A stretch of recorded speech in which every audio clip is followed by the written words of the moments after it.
Alors, après une rapide introduction, je vais organiser les remarques de cette conférence en trois parties. D'abord une entrée en matière où j'élargirai un tout petit peu la perspective pour revenir à la littérature ensuite, à partir de recherches ou d'approches plutôt sociologiques sur le rapport entre genre et écriture. Ensuite, la partie peut-être centrale de la présentation aura quand même une dimension historique forte, parce que je pense qu'aujourd'hui, on ne peut pas parler de la question du genre et de l'écriture sans revenir à la situation qui a été celle de la vie littéraire du XIXe siècle, qui est celle qui, je crois, fonde les rapports qui, encore aujourd'hui, habitent les représentations de ce que c'est qu'écrire quand on est un homme et une femme. Donc j'essaierai de donner quelques indications. Et je terminerai par la reprise d'un dossier qui était au début de la présentation de la conférencière précédente, tout le débat des années 1975-1985 autour de l'écriture féminine. Et qu'est-ce que c'est que l'écriture féminine? Est-ce que l'on écrit différemment lorsqu'on est une femme et un homme? Ça a été un débat important et qui continue, je crois, de marquer aussi la façon dont par exemple, dans les médias, on donne la parole aux auteurs et aux auteurs. Les questions qu'on leur pose continuent, je crois, de se ressentir de ce débat qui est important.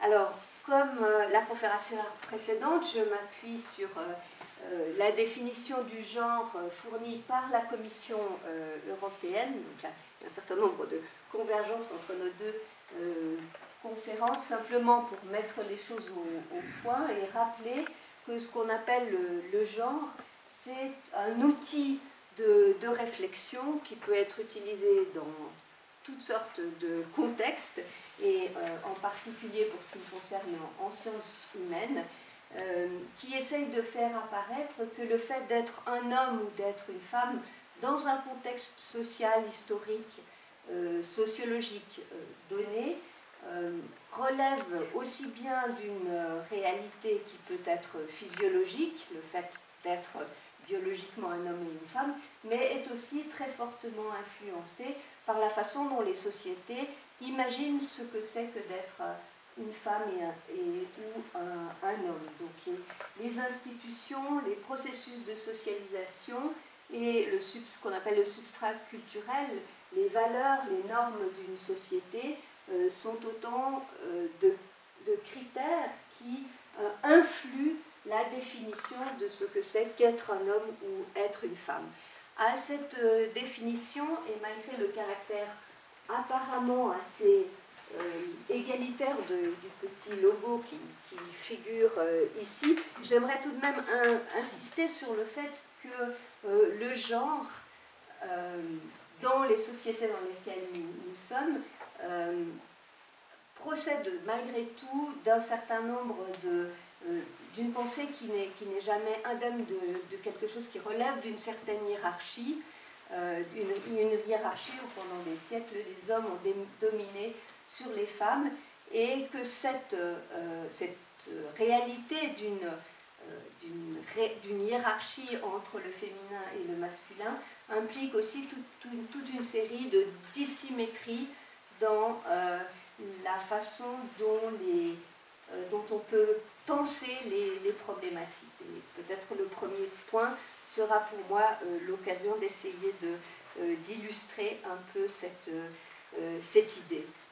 Alors, je suis partie, quand on m'a demandé de concevoir cette conférence, je suis partie d'une réflexion toute simple en me disant, mais qu'est-ce que c'est qu'écrire? Donc j'aborde maintenant mon premier point qui va être dominé plutôt par des approches sociologiques, où je vais m'appuyer en tout cas sur les travaux d'un sociologue.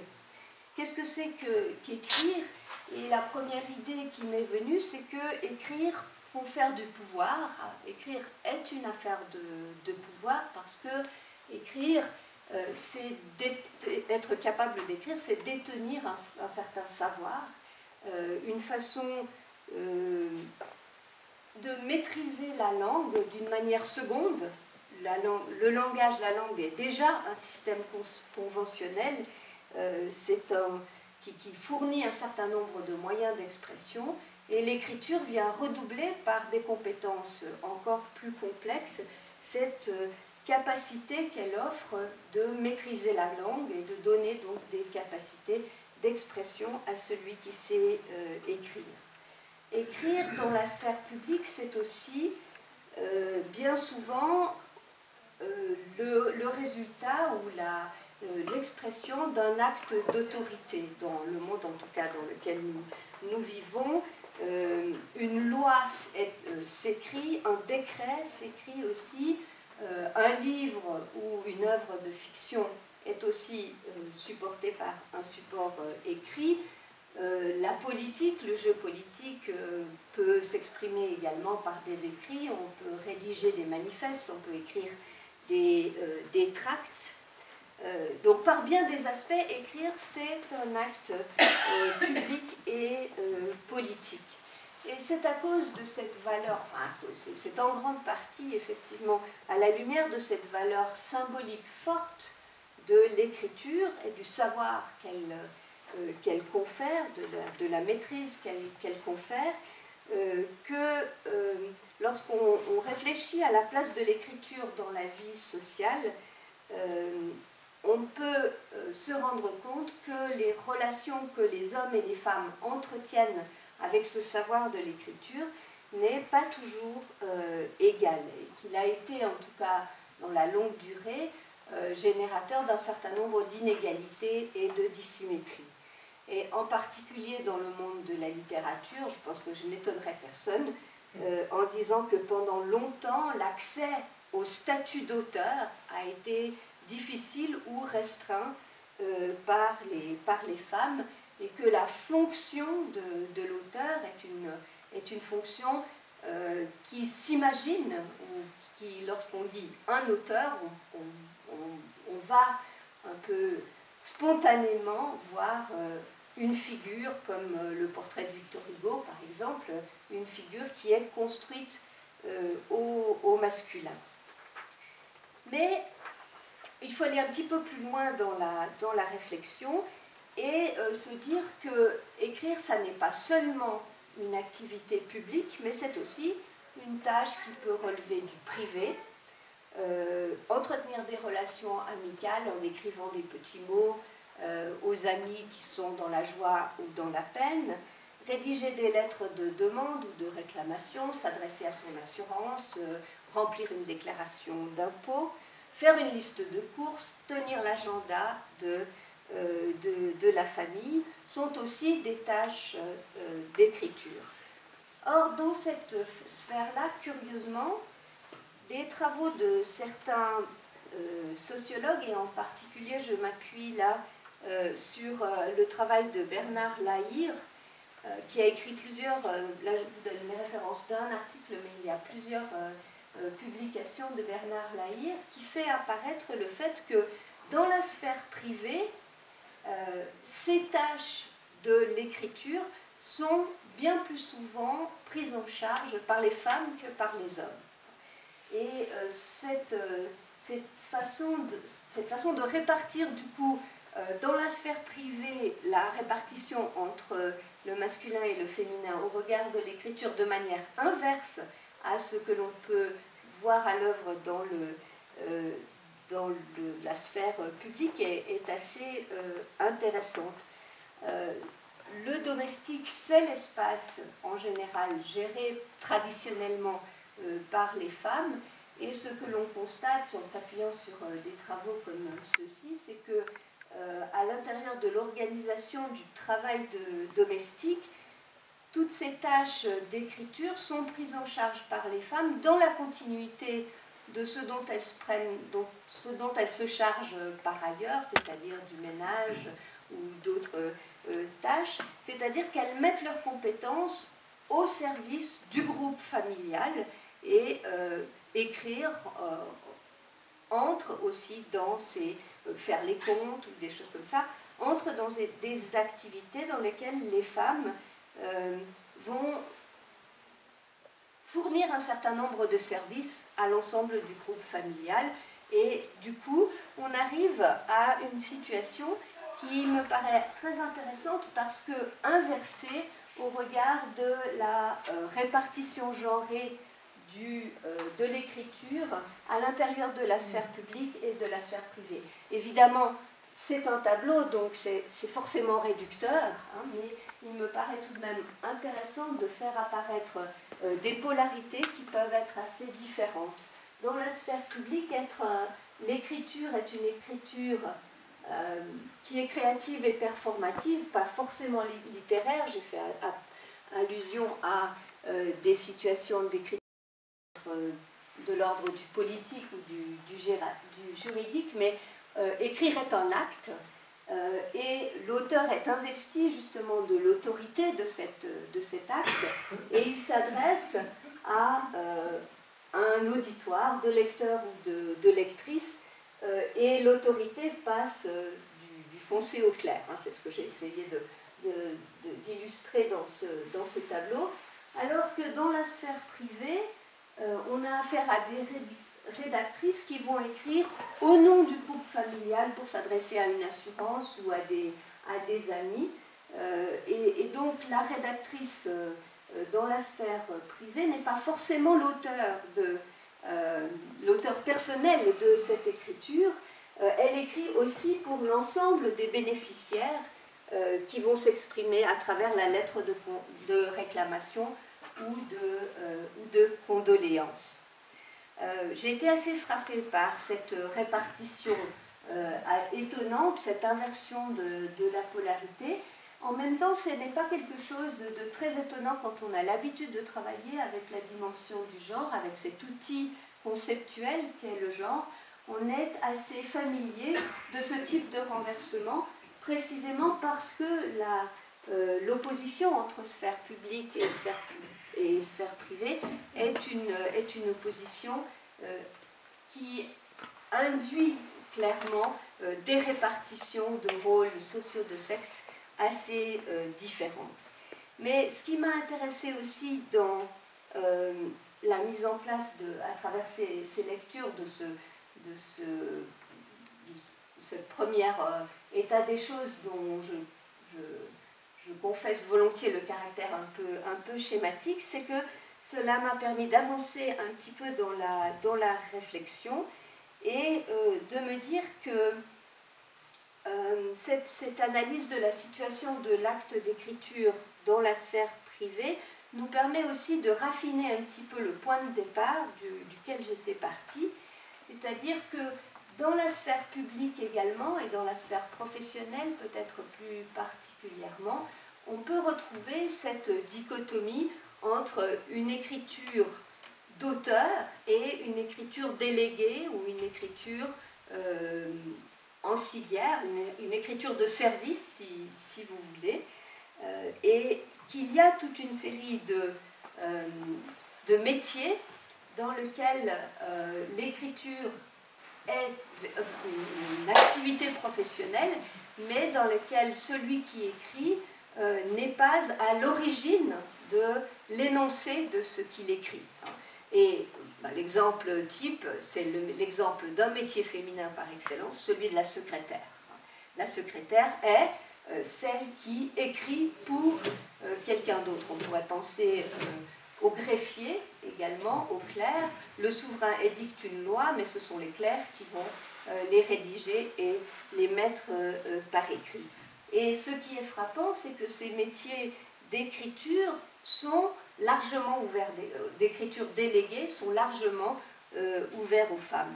Ce qui m'a amené à proposer, donc, pour terminer ce point, une espèce encore de traduction de mon tableau, de manière encore une fois très polarisée, et c'est peut-être cette polarisation qui permettrait aussi de remplir le blanc entre les deux, puisqu'il y a toutes sortes de fonctions qui pourraient être placées entre ces deux polarités, mais Victor Hugo, comme emblème de l'auteur dans toute sa splendeur du XIXe siècle, j'y reviendrai, d'une part, qui assume totalement l'acte d'écriture et dont il est l'origine symbolique, et puis la dactylographe qui, elle, fournit un travail d'écriture, mais n'est pas à l'origine de l'acte d'écriture sur lequel elle travaille. Ça, c'est la première remarque que l'on peut faire à partir de ce système un petit peu plus que j'ai essayé de raffiner autour de la question de l'autorité, avec un certain nombre de conséquences aussi que j'aimerais introduire, par exemple pour les trajectoires professionnelles des écrivains ou des auteurs.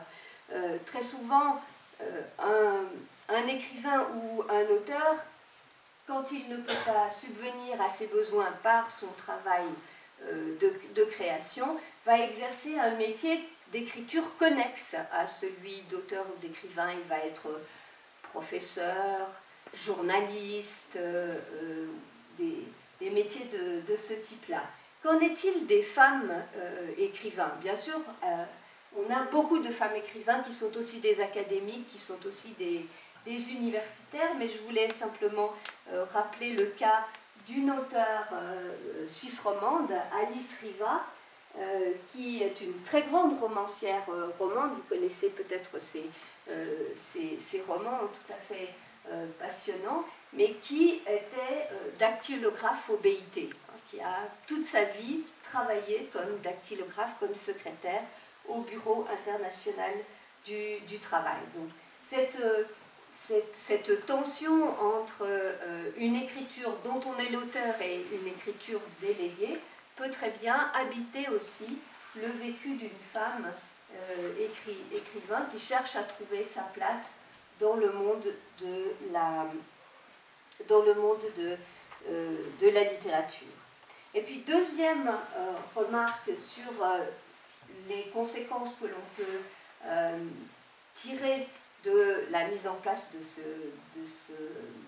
ce schéma, peut-être un peu grossier, c'est du coup la posture particulière que peuvent prendre ou qui peuvent être admises dans la longue durée de l'histoire de la littérature pour des femmes quand elles écrivent, quand elles s'intéressent à l'écriture. Parmi les écritures privées, il y a la correspondance, hein, l'épistolaire. Or, l'épistolaire est depuis très très longtemps un espace dans lequel les femmes auteurs peuvent trouver leur place. Et on peut remonter à l'Antiquité avec un exemple un petit peu compliqué, pardon, je vais dans le mauvais sens, un exemple un petit peu compliqué parce qu'il est médiatisé par un auteur qui lui est un homme. Je veux parler des Héroïdes d'Ovide.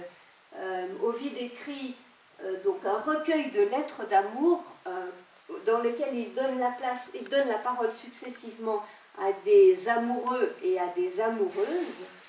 Donc c'est bien Ovide qui écrit, mais les personnages de ces héroïdes sont tantôt Ariane, tantôt Thésée, tantôt Briséis, tantôt Achille, tantôt Didon et tantôt Énée. Mais ce qui est intéressant, c'est que la figure de la femme amoureuse qui écrit est une figure qui peut servir de support à la mise en place de l'idée d'une autorité dans l'écriture dès l'Antiquité pour les femmes. Et les images que vous avez là sous les yeux sont tirées d'un manuscrit de la fin du XVe siècle. C'est une période qui a connu, où il y a eu un grand intérêt pour les figures de femmes écrivains. Si j'ai le temps, j'y reviendrai à propos de Christine de Pisan. Je crains de ne pas avoir le temps, mais on pourra éventuellement y revenir dans la discussion. C'est une période où il y a une possibilité pour les femmes d'écrire et de prendre leur place à partir justement de cette idée que les femmes ont accès à une forme d'expression qui est celle de dire l'amour, dire aussi la plainte amoureuse.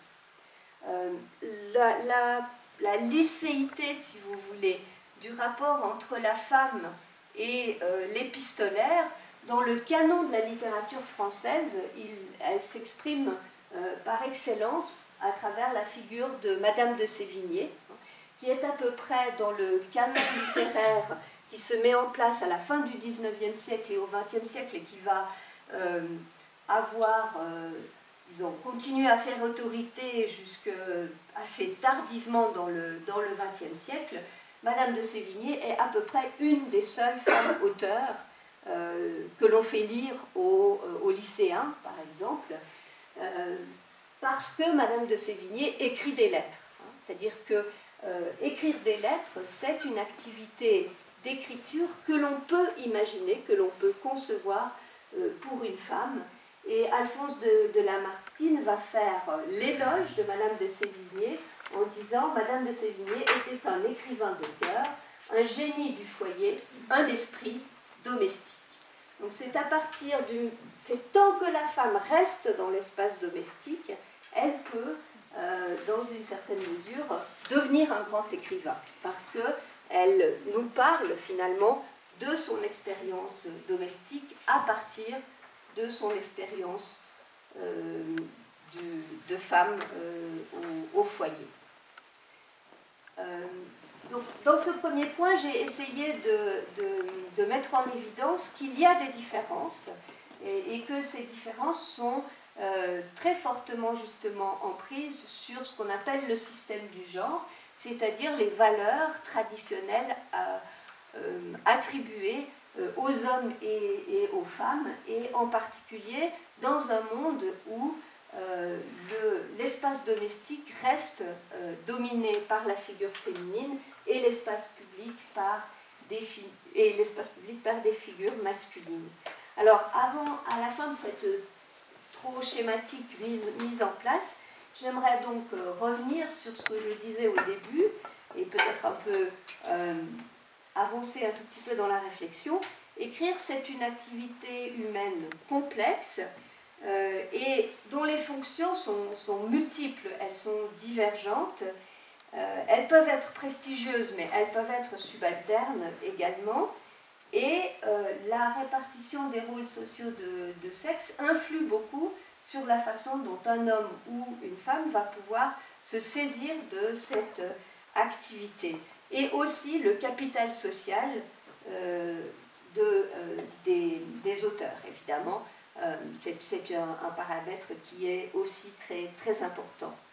Et puis, deuxième point pour terminer cette première partie de l'exposé, l'écriture, même si elle est subalterne, est malgré tout, me semble-t-il, une activité qui offre la possibilité d'une forme de ce qu'on appelle agentivité, d'une forme de possibilité qui est offerte à celui qui s'engage dans l'activité d'écriture d'avoir un moyen d'action.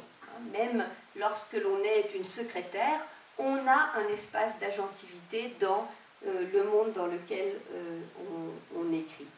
On peut avoir une marge de manœuvre, si vous voulez, lorsque on est en position de pouvoir écrire, qu'il s'agisse de gestion des affaires, comme dans le cas d'une mère de famille qui prend en charge l'écriture domestique, ou en termes d'expression de soi, lorsque l'on veut écrire ses sentiments, exprimer ses sentiments. Alors j'en viens maintenant à mon deuxième point, parce qu'il me paraît, je suis historienne de la littérature, alors évidemment je défends un peu mon bout de gras, mais il me paraît tout de même très très important, pour bien comprendre ce qu'il en est du genre par rapport à l'écriture aujourd'hui, de revenir un tout petit peu en arrière et de commenter la place assez mouvante des femmes dans l'histoire littéraire, je dirais depuis la fin du Moyen-Âge jusqu'à aujourd'hui, mais rassurez-vous, je ne vais pas faire une histoire linéaire de tout ça, cela prendrait beaucoup trop de temps. ce qui frappe lorsqu'on travaille sur cette question, c'est que, comme j'ai déjà eu l'occasion de l'annoncer, c'est le 19e siècle qui est un point nodal qui permet de comprendre où nous en sommes aujourd'hui avec la question du genre et de l'écriture.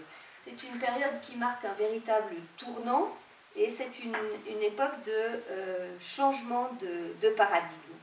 Alors, pour essayer de l'illustrer, j'ai pris le parti, mais je ne suis pas tout à fait sûre d'avoir que c'était une bonne idée, mais voilà, j'ai pris le parti de vous faire partager une expérience de lecture que j'ai faite il y a peu de temps. Bon, il se trouve que dans un des projets de recherche auxquels je collabore, enfin dont je suis une des promotrices, je travaille sur les représentations publiques de l'allaitement, et peu importe pour aujourd'hui, mais j'ai donc mis le nez dans un livre qui a paru au début du XXe siècle, du docteur Witkowski, qui s'intéresse au sein à l'Église.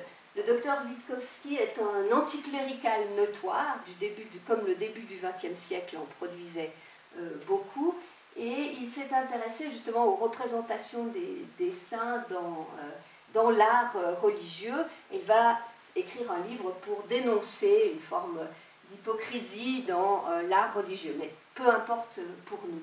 Dans l'avertissement, c'est-à-dire tout au début de son livre, il se défend justement de son projet et il dit « Signaler les nudités, les polissonneries, les obscénats, rien de plus moral assurément. » C'est son projet. Excellent procédé démonstratif, dit-il, substantielle leçon de choses, contrairement à ce qu'en pense Madame de Villedieu. Et il cite deux vers de Madame de Villedieu. C'est un méchant moyen d'enseigner la vertu que de la faire voir par le portrait du vice.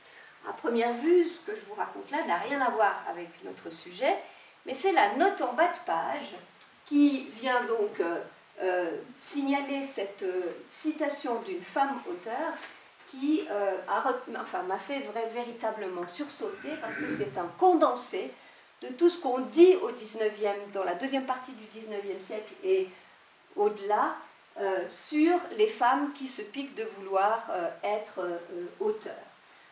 Alors, on a d'abord un préjugé sur les femmes auxquelles appartiennent les belles-mères, donc cette figure de la belle-mère, toujours un peu inquiétante. Et puis, cette pique contre le féminisme, il nous faut verser une carafe frappée sur les ardentes aspirations du féminisme qui tente à faire de la femme l'égale de l'homme. À quelques anomalies près, elle doit se résigner au second rang intellectuel. Son jugement est et restera faux parce qu'elle juge et jugera toujours avec son sentiment et non sa raison. Donc voilà, et c'est la doxa véritable de cette période-là. Le texte est très virulent, alors je le prends comme exemple parce qu'il m'a fait véritablement sauter en l'air, mais il n'y a rien là de très inhabituel. On n'a pas affaire à un personnage particulièrement plus misogyne que d'autres. C'est un médecin et vous voyez qu'il adhère complètement à cette idée de la naturalité du second rang intellectuel auquel les femmes sont vouées par nature, et il réfléchit à partir de ce couple sentiment-raison, qui est le couple qui gouverne la façon dont on représente ce qui est premier pour un homme et ce qui est premier pour une femme. Une femme pense avec ses sentiments, un homme pense avec sa raison, et c'est une évidence pour cette période-là. Alors, sans parler de la supériorité de ses attraits physiques propres à l'animalité et à la reproduction, il faut donc qu'elle en prenne son parti, son organisme la condamne, nous le répétons, à un rôle intellectuel secondaire, elle sera toujours une constipée intestinale et cérébrale.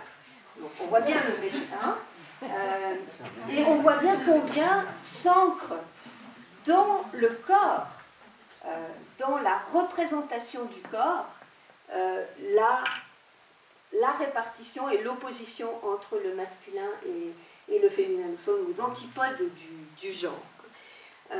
La violence de ces propos me fait penser que parfois le fait que nous sommes un peu comme on le dit beaucoup aujourd'hui, soumis au politiquement correct, me paraît quand même de bonne aloi quand on lit des choses pareilles.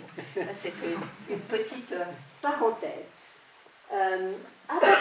Par rapport justement à ce que l'on constate quand on travaille sur les représentations du féminin et du masculin au XIXe siècle, je voulais signaler un ouvrage qui est tout à fait important dans ce cadre-là, le livre de Christine Planté, La petite sœur de Balzac, Essai sur la femme auteur, qui est un livre ancien déjà, dont la première édition remonte à 1989, mais qui vient d'être réédité avec une très intéressante postface où l'auteur revient sur la réflexion telle qu'elle a évolué depuis la fin des années 80 jusqu'à aujourd'hui. Et c'est un ouvrage qui, dans la période même justement où se posaient précisément toutes ces questions autour de l'écriture féminine, sur laquelle je reviendrai en fin de présentation, a décidé d'historiciser cette question du féminin et du masculin dans l'écriture. Et le livre s'intéresse justement à la femme auteur au XIXe siècle et à la façon dont on la considère, de la façon dont, dans le débat public, on représente les femmes auteurs. Alors la question de l'accession des femmes au statut d'auteur au XIXe siècle est dominée par la figure du bas bleu. Et c'est une figure de mépris, c'est une figure de contestation, puisque l'idée principale qui traverse le débat littéraire de cette époque, c'est précisément qu'une femme qui prétend vouloir faire carrière dans l'écriture va délaisser ce à quoi elle est naturellement préparée, c'est-à-dire de s'occuper de ses enfants et de son ménage. Or ici, vous voyez, une femme qui écrit va abandonner totalement toutes les autres tâches. Donc c'est à partir de cette assignation au domestique qu'on nie de manière très très affirmée la possibilité pour une femme d'être un auteur.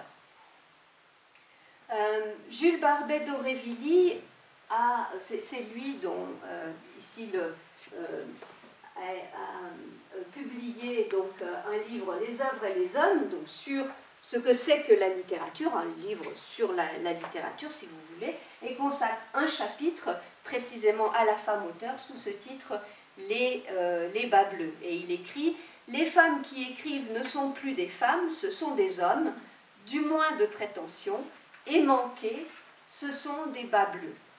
Donc l'idée est véritablement que écrire, c'est être un homme. Il n'y a pas véritablement dans ce type de représentation d'alternative. Écrire, être un auteur, c'est être un homme. Donc une femme qui veut écrire, veut être un homme, a des prétentions à déplacer son sexe, puisqu'on ne parle pas de genre au XIXe siècle. Alors, tous les auteurs, évidemment, ne sont pas aussi affirmatifs et aussi agressifs à l'égard des femmes auteurs que Jules Barbet d'Aurevilly ou que Baudelaire, par exemple, qui a une critique très dure de George Sand, par exemple.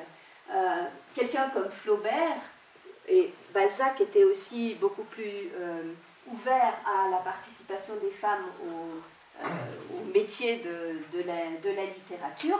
Flaubert se moque, dans son dictionnaire des idées reçues, se moque de cette façon de conspuer les femmes qui ont une prétention intellectuelle ou littéraire, en disant que bas bleu est un terme de mépris pour désigner toute femme qui s'intéresse aux choses intellectuelles, mais qui souligne bien que c'est un terme de mépris. Ça n'est pas. C'est donc il y a donne une dimension, une valeur, un jugement de valeur sur l'usage de ce terme. Et puis, un peu ironiquement, citer Molière à l'appui. Donc, quand vous voulez parler d'un bas bleu, vous allez parler des femmes savantes ou des précieuses ridicules. Donc, il s'agit de montrer quelles sont les idées reçues. C'est le propos de Flaubert. Ceci pour dire que tous les auteurs ne sont pas aussi aussi, disons, n'ont pas des idées aussi carrées. Mais cette idée que une femme qui écrit est un homme, on peut en voir aussi la répercussion dans des trajectoires d'auteurs. Alors, en particulier, l'exemple qui va évidemment, auquel vous allez tous penser, c'est George Sand, précisément. Hein. Donc, Aurore Dupin, baronne du Devant, qui a fait scandale précisément parce qu'elle s'est habillée en homme, mais qui a aussi fait l'objet de caricatures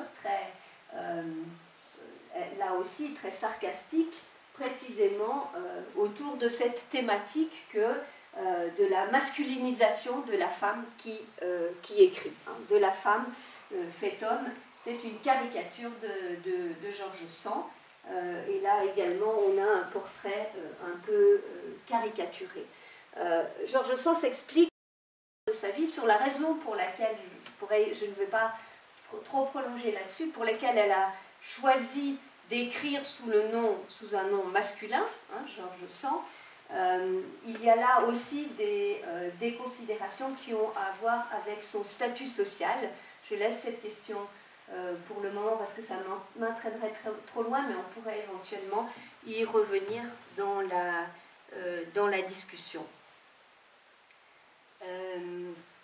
Donc voilà pour le XIXe siècle, une façon de penser la différence entre les hommes et les femmes en termes de catégories du privé et du public, et en termes très naturalisants. Hein. Les femmes sont faites pour ceci ou cela, elles sont faites de sentiments, les hommes sont faits de raison. Mais il n'en demeure pas moins que quelque chose est assez curieux, si je reviens à la citation de M. Witkowski au début, c'est que si on est dans un contexte aussi hostile à la participation des femmes à la vie littéraire, pourquoi est-ce qu'il cite une femme? Et qui est cette Madame de Villedieu? Est-ce que vous connaissez Madame de Villedieu? Personne ne connaît Madame de Villedieu. Mais Witkowski connaissait Madame de Villedieu. C'est tout de même curieux, puisqu'il est aussi peu enclin à admettre qu'une femme peut être un auteur. Madame de Villedieu est un auteur important du XVIIe siècle. Elle a joué un rôle sur la scène littéraire, et c'était une poétesse, une dramaturge, une romancière. Et les travaux qui, depuis la deuxième partie du XXe siècle, se sont intéressés aux femmes écrivains, ont fait apparaître que pendant tout l'Ancien Régime, il y a eu beaucoup de femmes écrivains. Mais nous les avons en grande partie toutes oubliées. Alors, on connaît encore Marguerite de Navarre, la fameuse, la sœur de François Ier, pardon, l'auteur de l'Heptaméron. On connaît Louise Labbé, qui a été pour la première fois mise au programme de l'agrégation il y a quelques années. Ça a fait tout de même un choc dans l'université française, tant et si bien qu'il y a eu un livre d'écrit pour prouver que les poèmes de Louise Labbé avaient en réalité été écrits par un homme. C'était dans les années 2010, hein, c'était pas au début du XXe siècle. Françoise de Graffigny, Marie-Jeanne Riccoboni, Isabelle de Charrière peut-être est plus connue de vous. C'est elle aussi une écrivaine extrêmement importante pour la Suisse romande et pour la Hollande. C'est une figure transnationale, si vous voulez. Hein. C'est une Hollandaise mariée à Monsieur de Charrière, un noble neuchâtelois. Une figure très très importante et des romans magnifiques qui dialoguent avec l'œuvre de Rousseau. Donc de très très nombreuses femmes écrivains pendant l'Ancien Régime, mais vous remarquerez peut-être simplement à la forme de leur nom que presque toutes sont liées à l'aristocratie. Et ce que je voulais faire apparaître aussi, c'est d'une part qu'on a oublié beaucoup de femmes écrivains qui ont joué un rôle important dans le monde littéraire des XVIe, XVIIe, XVIIIe siècle, elles ont disparu, d'une part, ça c'est la première chose, et la deuxième chose, c'est que le fait que toutes ces femmes appartiennent à l'aristocratie nous permet de comprendre quelque chose d'autre de la façon de ce qu'était un auteur sous l'Ancien Régime. Les auteurs sont la plupart du temps soit nobles, soit liés à la noblesse. C'est peut-être des gens d'origine plus modeste, mais qui font carrière dans la caste des privilégiés, pourrait-on dire. Et on a en réalité affaire à des femmes auteurs pendant la période de l'Ancien Régime, pour lesquelles la question de la distinction entre le public et le privé n'est pas une question pertinente, parce qu'une femme qui appartient à l'aristocratique a un rôle social public à jouer. Elle n'est pas assignée à la sphère domestique, contrairement peut-être à des femmes d'autres classes sociales, et contrairement à toutes les femmes du XIXe siècle. Parce que le grand tournant, c'est le XIXe siècle, avec cette création égalitaire, si vous voulez, de la catégorie femme, mais qui se construit pour toutes les femmes dans cette dichotomie entre le domestique et le privé. Ça n'est pas du tout la vie des femmes aristocrates de l'Ancien Régime. Elles ne sont pas d'abord des mères. Elles sont d'abord des épouses, des femmes mariées, mais aussi des acteurs du jeu social. C'est véritablement un système de genre différent qui est celui du XIXe siècle. Et c'est ça qui est tout à fait passionnant dans le livre de Christine Planté, c'est qu'elle éclaire le fait que que les écrivains surtout aient tellement combattu les femmes écrivains, c'est précisément parce que le XIXe siècle est un siècle de bouleversement. On est après la Révolution française, dans la marche vers l'instauration de régimes démocratiques, dans la marche, la remise en question du système de classe sociale extrêmement rigide qui marquait l'ancien régime, et chacun, et en particulier les intellectuels, doivent trouver leur place dans ce nouveau monde, et ils vont construire leur place dans ce nouveau monde en s'appuyant sur la valorisation de la raison. À partir du moment où cette valorisation de la raison est désignée comme appartenant aux hommes, il s'agit de construire ce précaré de la littérature appartenant aux hommes, parce que reposant sur cet exercice du savoir et de la raison. Donc à la fois, c'est un effet, si vous voulez, de la Révolution française et de régime politique beaucoup plus égalitaire, mais c'est un effet qui a eu un contre-coup et un coût social pour les femmes assez fort. Et je ne veux pas dire par là que le monde dans lequel vivaient tous ces auteurs était plus ouvert aux femmes. Il était plus ouvert à une certaine catégorie de femmes dans leur accession possible au monde des lettres. Il faut dire aussi que le XIXe siècle, c'est le siècle qui met en place le marché des lettres. Ces femmes-là peuvent ne pas du tout vivre de leur plume, ça n'est pas du tout un problème pour elles. Tandis que pour un auteur comme Barbey d'Aurevilly, il faut gagner de l'argent, parce qu'il faut vendre des livres. Et donc il s'agit de construire une figure de l'auteur en lui donnant une autorité, un prestige, que des femmes auteurs viendraient peut-être mettre en question. Vous voyez que le monde a complètement changé, et que être un auteur, ça peut être des choses complètement différentes entre le XVIe et le XIXe ou le XXe siècle. Alors j'avais prévu, un article important de ce point de vue-là, pour revenir à notre ami Witkowski. Comment se fait-il que Witkowski connaisse Madame de Villedieu et que nous ne la connaissions plus?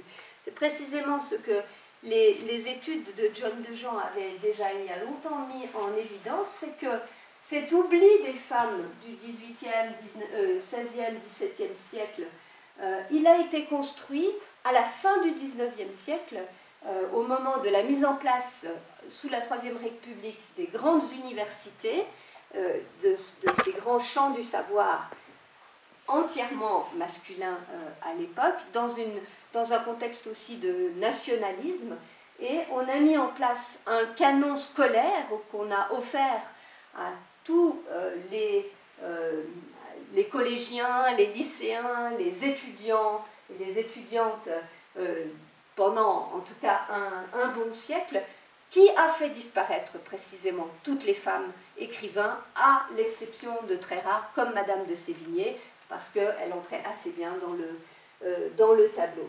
Donc nous ne connaissons plus Madame de Graffigny et Madame de Villedieu, parce que nous n'avons pas appris à les lire à l'école, hein, tout simplement. Et ce canon-là, c'est l'œuvre des universitaires de la fin du XIXe siècle. Il suffit de voir comment quelqu'un comme Lançon parle de Christine de Pisan, par exemple. C'est très, très intéressant, je n'ai pas le temps de développer. Mais quelqu'un qui vit tout au début du XXe siècle connaît encore Madame de Villedieu, parce qu'il existait des canons différents au XIXe siècle, qui étaient des canons aristocratiques, des canons élitistes, si vous voulez, qui, eux, présentaient encore les femmes écrivains du XVIIIe, du XIXe siècle. Ces femmes-là étaient présentes dans le débat littéraire, elles ont été effacées par l'instruction publique obligatoire, dans une certaine mesure. Il y a eu un mouvement, à la fois un travail intense pour permettre à toute la population d'avoir accès à la culture, à l'écriture, à la lecture, mais avec une restriction, un choix, des distinctions qui ont été faites très fortes et qui ont créé notre canon littéraire d'aujourd'hui, qui laisse de la place à Racine, mais pas à d'autres femmes écrivains. Alors je passe sur le Moyen-Âge, parce que je me doutais bien que je n'aurais pas le temps d'en parler. Est-ce que je peux encore avoir quelques minutes pour parler du débat autour de l'écriture féminine à la fin du XXe siècle? Je sais qu'on est un peu en retard, mais... Oui. Bon. Je vais essayer d'aller assez vite. C'est donc sur la base de tout ce que je viens d'expliquer que je vais essayer de lire justement le grand débat des années 1975-1985 autour de l'écriture féminine. Donc, vous voyez à quel point la question de l'écriture a été genrée depuis la fin du XIXe siècle, avec ses oppositions, raison, sentiment, domestique, public. Et dans le champ cette fois, on se trouve dans le contexte, dans les années 1975-1985, on est dans le contexte de ce qu'on appelle la deuxième vague du féminisme, le MLF, hein, le mouvement de libération de la femme, qui met l'accent non plus sur les droits politiques des femmes qui ont été acquis, mais sur la question politique de la reproduction. C'est les combats autour de la contraception, de l'avortement, qui sont au cœur des débats dans ces années-là. Et les femmes auteurs ont à se positionner par rapport à cette question de savoir qu'est-ce que c'est qu'être une femme qui écrit. Alors, en gros, comme l'a dit, ça a déjà été dit lors de la précédente conférence, oui, il y a deux positions possibles. La position qui consiste à nier que le sexe ait à voir avec la littérature et l'écriture.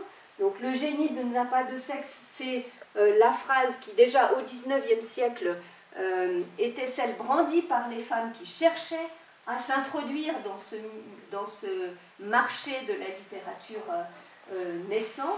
On reprochait au bas bleu d'affirmer que le génie n'avait pas de sexe, alors que précisément tout le but de la manœuvre, c'était de montrer que le génie est forcément masculin.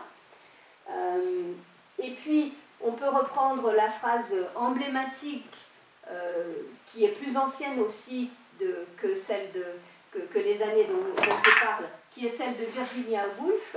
Il est néfaste pour celui-ci qui veut écrire de penser à son sexe.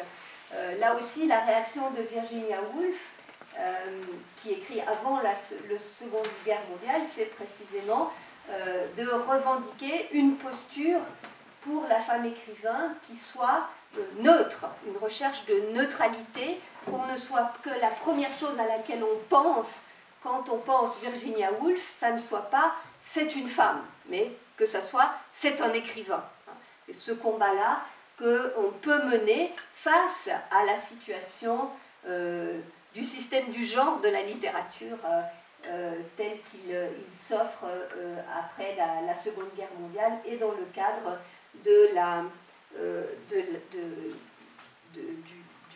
du féminisme combattant. Mais en même temps, il y a une autre posture qui peut être prise, et qui est prise par un certain nombre de femmes écrivains, qui consiste à dire, là ce sont des citations d'Hélène Cixous. Donc, tout à l'heure on a parlé de, je crois que c'était Annie Leclerc, hein, c'est ça j'ai oublié, mais bon, oui c'est ça, hein, Annie Leclerc. Alors, moi j'avais pris l'exemple d'Hélène Cixous. Aujourd'hui l'écriture est aux femmes, qu'elles écrivent, et son texte, se cherchant, se connaissent plus cher que sans. On a toute une série de femmes écrivains qui vont revendiquer leur féminité et dire qu'aujourd'hui on peut écrire comme femme à partir d'une expérience de femme et pour essayer de faire bouger les lignes en même temps de la tradition littéraire. Alors là j'ai une citation d'Hélène Cixous qui me paraît intéressante parce qu'elle part de ce qu'on pourrait appeler des stéréotypes du féminin, et puis elle essaye de renverser la valorisation, la valeur que l'on donne à ces stéréotypes. Hein. Aujourd'hui, l'écriture est aux femmes. L'écriture, c'est en moi le passage, entrée, sortie, séjour de l'autre. On voit bien là une allusion à l'acte sexuel dans lequel le corps féminin est conçu comme réceptacle. Je parle ici de la féminité comme conservant en vie l'autre qui se fie à elle, une valorisation aussi du féminin comme préservant la vie, hein, c'est aussi un stéréotype du féminin si vous voulez. Il y a une non-fermeture qui n'est pas une soumission, qui est une confiance. On assimile aussi très souvent dans ces lectures très stéréotypées du masculin et du féminin, le féminin au passif par rapport à l'actif. Ce que fait Hélène Cixous, c'est de dire, eh bien, ce que jusqu'à présent on a considéré comme négatif, en réalité c'est positif. Être dans la non-fermeture, c'est être non pas dans la soumission, mais dans la confiance. Il y a donc un être au monde féminin qui est capable de produire dans l'écriture un certain nombre de valeurs qui ne sont pas celles dominantes du monde des hommes telles qu'elles ont toujours été écrites par les hommes. Donc écrire c'est travailler, mais c'est aussi être travaillé. Hein. De nouveau ce passage de l'actif au passif dans la phrase aussi. Et puis une phrase qui casse la syntaxe dans l'antre, interroger, se laisser interroger avec des parenthèses, donc une syntaxe qui malmène un peu la syntaxe. Donc cette posture-là, elle est très datée, hein. Elle a été en grande partie abandonnée. Aujourd'hui, peu de gens se réclament de cette posture, et elle a été beaucoup critiquée, précisément parce qu'elle reconduit les stéréotypes. C'est une écriture qui ne vient pas mettre en question cette façon de dire les femmes c'est ceci et les hommes c'est cela. Mais l'intérêt malgré tout de cette posture, c'est que c'est une posture qui invite, certes, non pas qui n'invite pas à déconstruire les stéréotypes, mais qui invite tout de même à créer d'autres valeurs. Hein, à dire, mais peut-être que ce que vous avez toujours dit qui n'est pas bien, en fait, peut-être que c'est bien, hein, d'être dans la confiance, etc. Qu'il y a des valeurs qui vaudraient peut-être la peine d'être valorisées. Donc il y a tout de même une mise en question du patriarcat, pour dire les choses un peu vite, en fin de parcours. Alors, je passe sur Simone de Beauvoir, dont il a déjà été question, et j'en viens à Monique Wittig pour terminer. Donc, Monique Wittig est aussi une écrivaine qui a été très active dans ce débat, mais qui va prendre position très très volontairement contre cette idée de la spécificité de l'écrire femme, d'une écriture féminine, avec une posture lesbienne. C'est elle qui a dit la lesbienne n'est pas une femme. Ça ne veut pas dire qu'elle n'est pas une femme physiquement, ça veut dire qu'elle n'est pas construite socialement comme une femme. De même que Simone de Beauvoir disait on ne naît pas femme, on le devient. C'est aux mêmes femmes qu'il s'agit. Et elle dénonce donc cette écriture féminine comme la métaphore naturalisante du fait politique brutal de la domination des femmes. Donc elle va reprocher à celles qui se revendiquent d'une écriture féminine d'en rester à la différence, à la spécificité, au couplet corps, au triplet plutôt, corps, femelle, nature, etc. Elle va donc insister sur le fait qu'il faut aller plus loin, dépasser les stéréotypes et dénoncer finalement cette façon ancestrale de catégoriser les humains comme forcément masculin ou forcément féminin et sans entre-deux, sans possibilité d'un entre-deux. C'est évidemment sa position d'homosexuel qui l'invite à penser dans cette mesure, mais c'est tout de même peut-être la posture qui a permis à une véritable avancée des études genre. Et elle termine, et ce sera aussi ma conclusion, en disant que écriture féminine revient à dire que les femmes n'appartiennent pas à l'histoire et que l'écriture n'est pas une production matérielle. Ce qu'elle veut dire par là, c'est qu'il y aurait un invariant du féminin, dans différentes spécificités, nature, etc., et que tant que l'on parle en termes de cette polarité invariante du masculin et du féminin, on n'inscrit pas l'histoire des femmes dans l'histoire, et donc on ne leur reconnaît pas le fait qu'elles sont des agents du jeu social à l'intérieur de l'histoire de la littérature, comme j'ai essayé de le montrer pour les femmes écrivains de l'Ancien Régime. Donc l'écriture n'est pas une production matérielle, et pour elle, évidemment, l'écriture est une production matérielle, c'est-à-dire une production qui dépend du contexte politique, social, historique dans lequel elle se déploie. Et j'en terminerai par là, en disant que précisément l'intérêt pour moi des études genre et le développement de mon enseignement en utilisant ce ressort du concept de genre, c'est que précisément le concept de genre nous oblige à toujours historiciser et à prendre en compte le contexte, à nous demander, certes on dit que c'est une femme, mais une femme qui appartient à quelle catégorie, qui a écrit dans quel contexte, et comment est-ce qu'on pensait le genre à cette période-là, donc à toujours contextualiser. Et donc ce que je voudrais dire aussi en conclusion, c'est que de ce point de vue-là, les études genre sont véritablement les héritières de la pensée universitaire et académique, qui est une pensée justement qui contextualise toujours les objets sur lesquels elle travaille, même si, comme j'ai essayé de le montrer avec la question du canon, elles peuvent en même temps s'intéresser à la déconstruction d'un certain nombre de conséquences de cet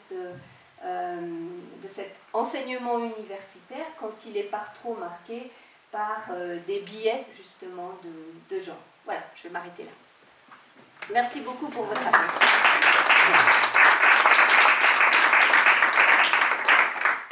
Merci infiniment pour cette magnifique conférence. En tout cas, moi, je n'ai pas vu le temps passer. Finalement, c'est trop court, 1 heure. de temps. Je ne sais pas si quelqu'un veut quand même poser une ou deux questions avant qu'on passe la parole à Madame Gani. Bon, on est un peu... Vous avez vraiment parlé du 19e comme ce tournant. Oui. Est-ce que vous voyez comme parallèle entre ce qui reste aujourd'hui de ce tournant, évidemment, la raison, sentiment et centre? Oui, voilà, justement. Ce que je voulais faire apparaître, c'est que ce système, finalement, nous vivons dans un monde où la première chose que l'on... comment pourrait-on dire ça, support de discrimination entre les individus, c'est le genre. Vous voyez quelqu'un, vous pouvez tout de suite dire, presque tout de suite, sauf exception, mais en général qui est assumée, c'est un homme ou c'est une femme. Le monde de l'Ancien Régime, c'est un monde dans lequel, quand on voit quelqu'un, on peut tout de suite dire à quelle classe sociale il appartient. On peut aussi dire si c'est un homme ou une femme, bien entendu.